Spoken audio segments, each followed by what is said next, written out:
with a keynote speech and inspire us by sharing his amazing journey. Can we have a huge round of applause, please?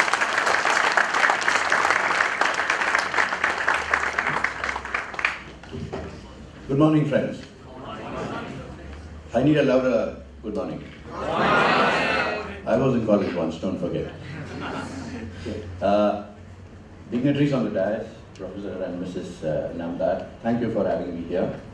Of course, my colleagues, Dr. Ganesh, Muralidharan, and of course, Mr. Ranganathan. Many of them, like we said, on the other side of the fence, lucky you. Meera, Alok, and many others sitting on the front rows. And of course, my beloved students. How I wish I was there. Okay? Anybody willing to swap this position with me for about an hour, please? Okay, anyway. First and foremost, I want to acknowledge Professor and Mrs. Inamdar for having created this Temple of Education, please. You know, the human service I think that you are rendering to society is unmeasurable. For the simple reason that education is something that actually transforms a human being. It is not just livelihood.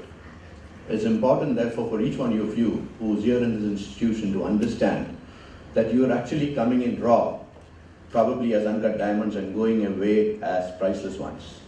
And many of you, I'm sure, will actually transform the way this world operates. I'm sure there's probably an Albert Einstein among this. I'm sure there's probably a Bill Gates among this. Yeah? And for all that, you have this institution to thank for, you know, because it's giving you the platform which otherwise would have probably been missing for at least 40% of India's population, let alone the globe. So please, accept and acknowledge this and understand the great start that each one of you are having going out of this prestigious institution. Having said that, I was told that I need to speak in connection with the emerging business strategies in a connected world. And I was given enough time and warning by Dr. Ganesh and his team. I kept thinking, you know, you will not believe it, I've actually got a presentation. But having come and seen the warm atmosphere and the congeniality that exists in this room now, I'm skipping it with my presentation. I'd like to rather speak from what comes to me. Yeah?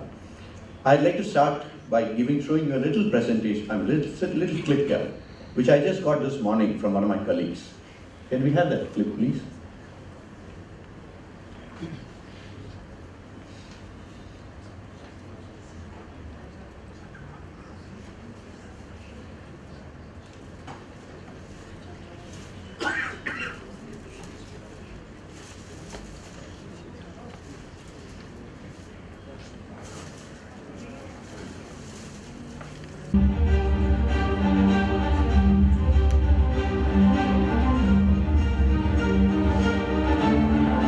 Brussels Motor Show, the biggest car event in Belgium, where all car brands show off their newest technologies. But it was Volvo who hijacked all the attention, with the first car that could recruit its own technicians.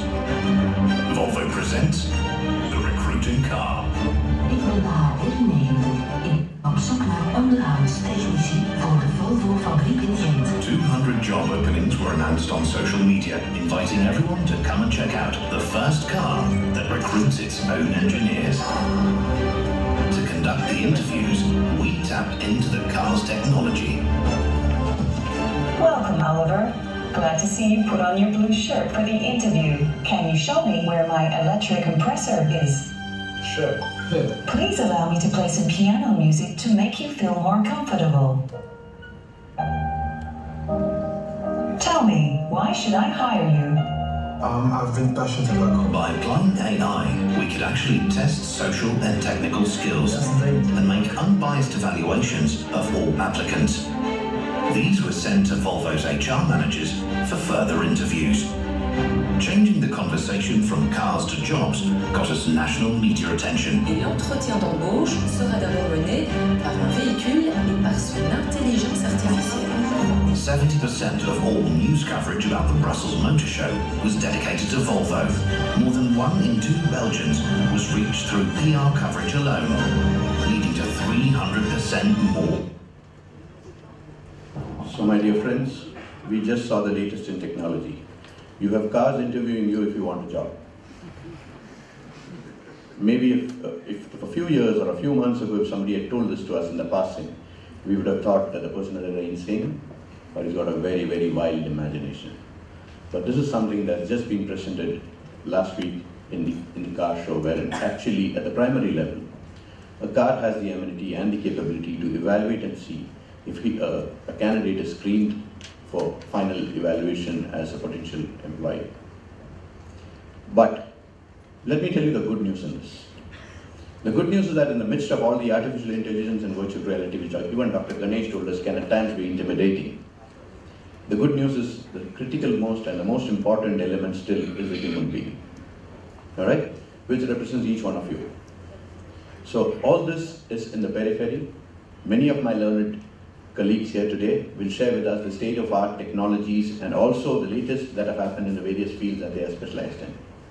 But I would like to set a context here and tell you that despite all this, we human beings in this room are still the most important, and it's important that we continue to understand and imbibe this at no point in time, let it in any way feel that our futures and our careers are at stake. That's not the case.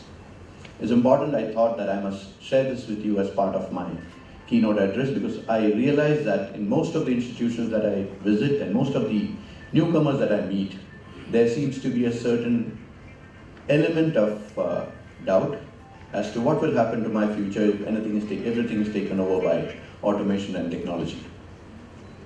Technology is an enabler for us to make our lives better, richer, and simpler.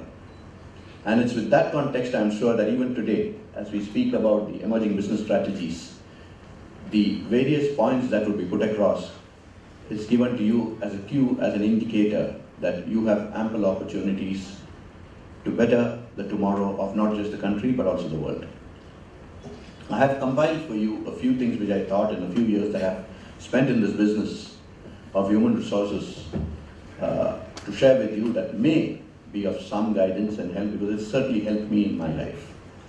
I come presently from the aviation industry. We run the third largest airport in the country.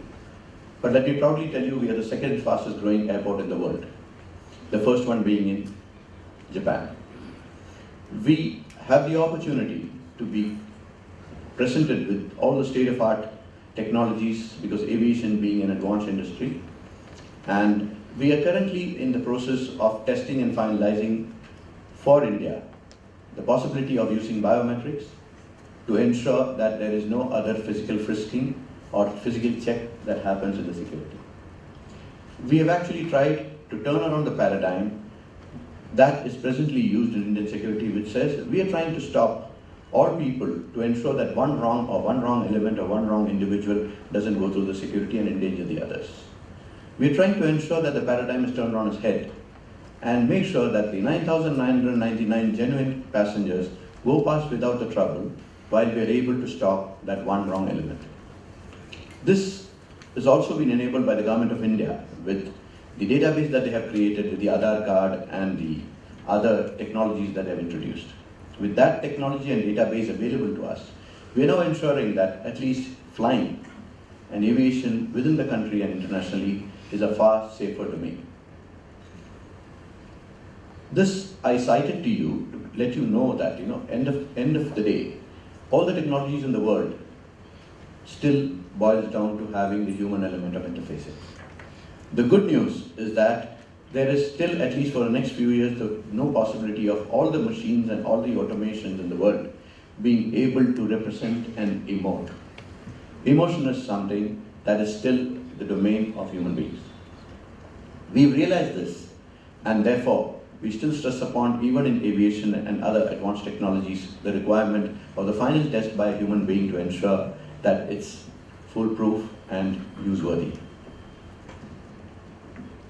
In aviation today, in India, we are seeing a huge explosion the way things are moving. Let me share with you some of the information that the Government of India has shared with us as airport operators. We are on the verge of privatizing another 6 airports, and we have another 140 to be privatized in the near future. Which means, probably, after having seen the IT and the BPO boom in India, the next boom that probably the country is going to witness, if things go as per plan, as per the policy makers' dreams, is going to be the airport and the aviation industry. Just to give you a data number to make you understand the magnanimity or the magnitude of the business that's going to explode. As we speak today, on a peak hour, across the Indian skies of the Indian geography, we have about 700 aircrafts flying. In the next 7 years, it is expected, this number is expected to go up to 2,000 aircrafts at any point in time on the Indian skies. Now that is the volume of business that we expect to be seen growing. And also means we would probably be the leaders, or one of the leaders, globally in aviation and the airport business. Now this was a little that I thought I must touch upon with regard to the industry that I come from. Now allow me to go back to touch base with making sure that you have a few tips that you can take away from today to be higher contributory citizens of the corporate world. I'll start by saying a couple of things. First and foremost, I think each one of you need to have a vision of what you need to attain or achieve in life. Automation has made us all realize that we cannot start off with ambiguity and hope that things will shape up in the future. Because now, with the kind of technology and artificial intelligence and other kind of support that we have at our disposal, it becomes very, very, very critical that each of us are current, in vogue, and up to date in what we have to offer as employees and as contributors to the corporate world. This vision is something that you people, when you launch out of this college into a career of your own, which is expected to take you to greater heights, need to have completely identified, underlined, and fixed. You can change them in future. Nobody stops you from changing a vision, altering course in future. But as you leave your education and embark on a corporate world, it's important that, because as employers today, as recruiters today, we are looking for people who have a vision and a target that they need to achieve, and we see if that is aligned to the requirements of my business or any of the businesses that we have today. This is something, unlike the past, we will need to ensure as future citizens of the corporate world. Second point, I think we need to also remember, in no uncertain terms, is that we need to be able to adapt to situations, to upskill ourselves, because in earlier days, we could have 10 or 15 years time to adapt ourselves, to upskill ourselves. That doesn't hold true anymore thanks to the technology and the automation advancements that you're facing.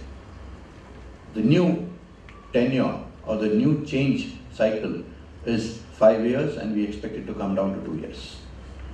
Which means every 2 years we will need to have, like the Microsoft Windows update, to update ourselves. We used to laugh at ourselves, we still laugh at ourselves when we see the Microsoft updates that come, year after year. Human beings will probably need to compete with that when it comes to upgradation and improving themselves in the future.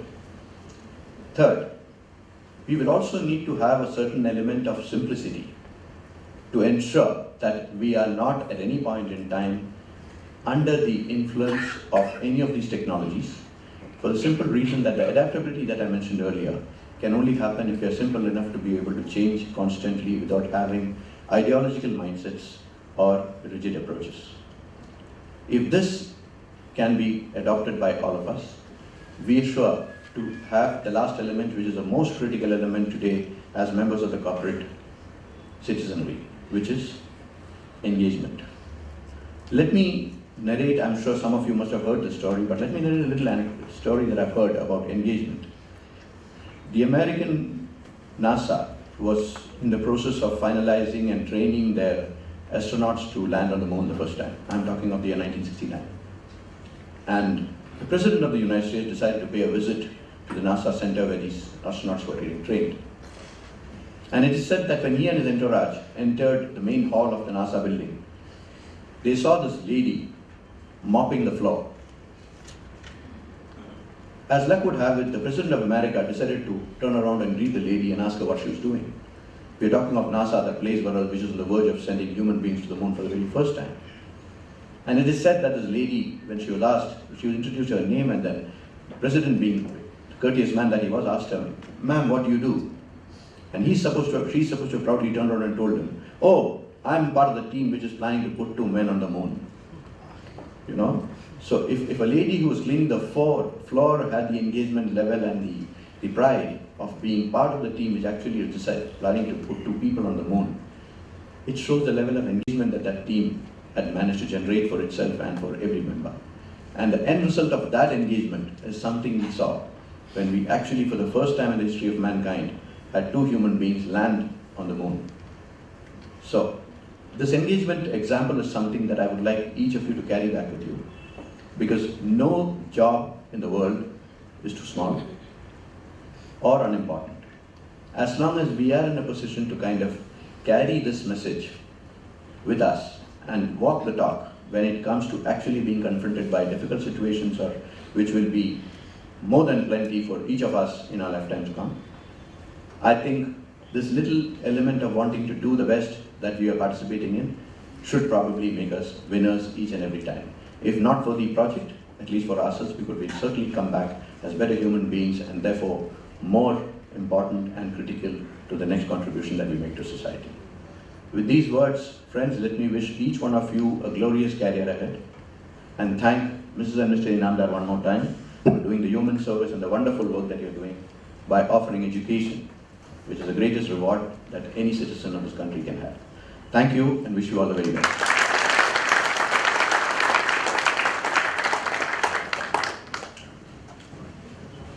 Thank you so much, sir, for your